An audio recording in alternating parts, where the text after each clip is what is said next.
मोहन वाजपेयी जी हमारे साथ जुड़े हैं, बसपा नेता हैं, समाज सेवी भी हैं। बहुत स्वागत है सर आपका हिंदी खबर पर।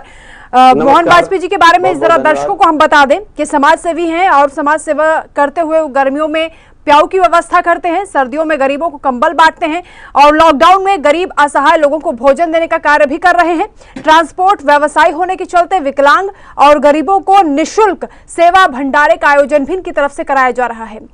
मोहन वाजपेयी जी, सबसे पहले आप ये बताएं कि आपके यहाँ की क्या स्थिति है, कैसे हालात हैं और कैसे अपनी जिम्मेदारियों को निभा रहे हैं आप?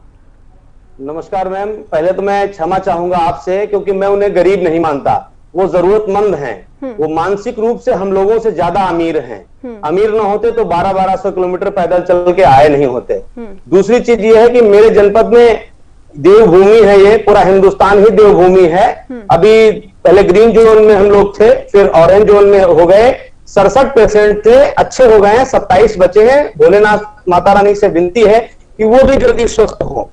और हमारे लखीमपुर में निश्चित तौर पे अगर कहा जाए कि हमें अपने लखीमपुर पे गर्व है, काफी सारे समाज सेवी संगठन हैं जिन्होंने बढ़ चढ़ के हिस्सा लिया है इस संकट काल में। और ईश्वर से विनती है कि ऐसा संकट काल दोबारा हमारे देश में तो कभी ना आए, पूरी दुनिया में ना आए।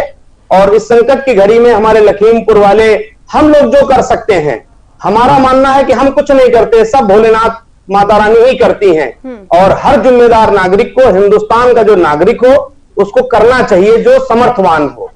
जो आर्थिक रूप से नहीं समर्थ है, वो शारीरिक रूप से अपने से अगर कोई असहाय हमें दिखता है तो हमें उसकी मदद करनी चाहिए। जी वाजपेयी जी, क्योंकि आपकी जो छवि है वो एक नेता के साथ साथ समाज सेवी की भी है, ऐसे में जो दूसरी संस्थाएं हैं उनसे आप क्या चाहेंगे कि किस तरीके से लोगों की मदद की जाए, क्योंकि आप तो प्रमुखता से लोगों की मदद करने के लिए आगे दिखाई दे रहे हैं। मैम, हम लोगों ने फीस माफी का, तो फीस माफी का मैं सरकार तक अपने आप के माध्यम से बात पहुंचाना चाहता हूं कि जो हमारा लोअर मिडिल क्लास है, जो 15,000, 20,000, 10,000 की नौकरी करने वाला है, उसकी भी बहुत महत्वाकांक्षाएं हैं कि वो अपना कुछ बेच के अपने बच्चे को अच्छे स्कूलों में पढ़ाना चाहता है। तो मेरा आपके माध्यम से माननीय मुख्यमंत्री जी से यह अनुरोध मैं करना चाहता हूं। विद्यालय प्रबंधन से लखीमपुर की जो कमेटी है, हम लोगों की बात चल रही है कि जो लोअर मिडिल क्लास है उनकी फीस माफ होनी चाहिए। वो सबसे ज्यादा सर्वाइव लोअर मिडिल क्लास ने किया है। जो हमारे मेहनतकश मजदूर भाई हैं, उन्होंने दिल्ली को दिल्ली और हिंदुस्तान को हिंदुस्तान बनाया, यहां से हजारों किलोमीटर दूर जा करके। आज वो मजबूर होकर के लखीमपुर वापस आए हैं, तो वो फिर यहां मजदूरी बेचारे करेंगे। मगर जो लोअर मिडिल क्लास है, ना वो कहीं मांगने जा सकता है, ना उसको कोई देना चाहता है, ये तो पैसे वाला है, मगर वो बहुत परेशान है। तो उनके बच्चों की फीस इस लॉकडाउन की 3 महीने की कम से कम हमारे जो स्कूल हैं, समर्थवान स्कूल हैं, उनको माफ करनी चाहिए। साथ में जो समर्थवान व्यक्ति हैं वो अपने बच्चों की फीस जरूर दें। अगर वो फीस नहीं देंगे तो उन स्कूलों के जो हमारे शिक्षक हैं, हमारी आया दीदी हैं, या हमारे वहां पे बस और मैजिक चलाने वाले ड्राइवर्स हैं, और भी उनके एम्प्लॉइज हैं, तो स्कूल प्रबंधन उनकी तनख्वाह कहां से देगी? ये मेरा रिक्वेस्ट है। और आपके चैनल के माध्यम से माननीय मुख्यमंत्री जी से, माननीय शिक्षा मंत्री जी से मेरा ये अनुरोध है, और विद्यालय प्रबंधन से मेरा ये अनुरोध है कि जो हमारे लोअर मिडिल क्लास के भाई हैं, उनके बच्चों की फीस जरूर माफ की जाए। बहुत अच्छी बात आपने की है, मिडिल क्लास के लिए, खासतौर पर बच्चों के लिए शिक्षा से जुड़ी हुई बात आपने की, क्योंकि आप ट्रांसपोर्ट व्यवसायी भी हैं, इस सिलसिले से जुड़े हुए हैं। ऐसे में ट्रांसपोर्ट व्यवस्था पर कितना असर पड़ा है इस लॉकडाउन के दौरान, इस कोरोना संकट के दौरान? अगर मैम हम ये कहेंगे कि सबसे ज्यादा इफेक्टिव हम ही लोग हुए हैं, तो लोग ये सोचेंगे इनका निजी व्यवसाय है। और सच ये है कि अगर सबसे ज्यादा कोई परेशान हुआ है तो बस ऑपरेटर्स हुए हैं, जिनकी चाहे 2 बस हो या मेरे पास 100 बसें हैं।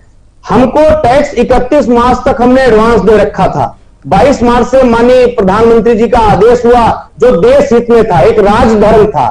हम लोगों ने बढ़ चढ़ के राजधर्म का पालन किया, और जो जो दिशा निर्देश हमारी सरकार के मिलते रहे, उसी में हम लोग अब भी हैं और आगे भी उन्हीं के साथ खड़े रहेंगे, क्योंकि वो मानव हित में है। बस ट्रांसपोर्ट का व्यवसाय अगर हमारे इधर आप उत्तर प्रदेश में देख लीजिए, तो हम लोग केवल 15 मार्च से 15 जून तक ही बिजनेस सबसे अच्छा हम लोगों का होता था, जो अब नहीं हो सकता। ऐसा देश पे संकट आया। 31 मार्च तक टैक्स एडवांस हमारा जमा था, 22 मार्च से बसें खड़ी हैं, और अभी मई पूरा होने को आ रहा है, अप्रैल भर खड़ी रही, आगे कब तक खड़ी रहेंगी? All UP permit, all India permit की बसें जिनका टैक्सेस 8,000 10,000 ऐसे टैक्स है पर महीने का, उस पर अभी शासन की कोई हम लोगों को दिशा निर्देश नहीं मिले हैं कि हम लोगों के टैक्स माफ होंगे या नहीं होंगे। बीमे हम लोगों के मैम एडवांस हैं, पूरे वर्ष का बीमा अगर हमने मार्च में एडवांस करा लिया था, उसका प्रीमियम हमारी एसी बस का लगभग 80,000 रुपए था। तो 80,000 रुपए प्रीमियम एक साल का हमने दे दिया, और उस प्रीमियम को मेरा माननीय प्रधानमंत्री जी से अनुरोध है कि बीमा कंपनियां चूंकि वो केंद्र में ही आती हैं, तो उस बीमे को जो जितने दिन लॉकडाउन में उनके आदेश पे हम लोग अपनी बसें खड़ी रखे हैं, तो उनके बीमे की तिथि उतने दिन की आगे बढ़ाई जानी चाहिए, क्योंकि हम लोगों ने भी फाइनेंस पे बसें खरीदी हैं, हम लोगों ने कर्जा ले रखा है, वो किस्त आगे बढ़ा दी गई है, 3 महीनों की किस्त माफ नहीं हुई है, उसमें भी हम लोगों को संतोष है, न माफ किया जाए हमारा कर्जा। हमसे अगर 42 महीने की हमारी किस्त थी, तो 45 महीने पे जो हमसे ली जाएगी, तो हमसे ब्याज और असल दोनों लिया जाएगा, हम लोग देंगे। क्योंकि हम लोग देश के साथ अगर सब कुछ हम सरकार से ही फ्री चाहेंगे, तो सरकार भी कहां से लाएगी। तो मेरा रिक्वेस्ट है आपके चैनल के माध्यम से माननीय प्रधानमंत्री जी से माफ हो, और जो हम एडवांस उन बीमों को उतने दिन की हमें छूट मिली। ठीक है, बहुत शुक्रिया जुड़ने के लिए, इस तमाम बातचीत के लिए। वहीं हमारे संवाददाता राहुल श्रीवास्तव ने सतीश मानस से खास बातचीत की है। मजदूरों के रोजगार को लेकर सरकार की नीति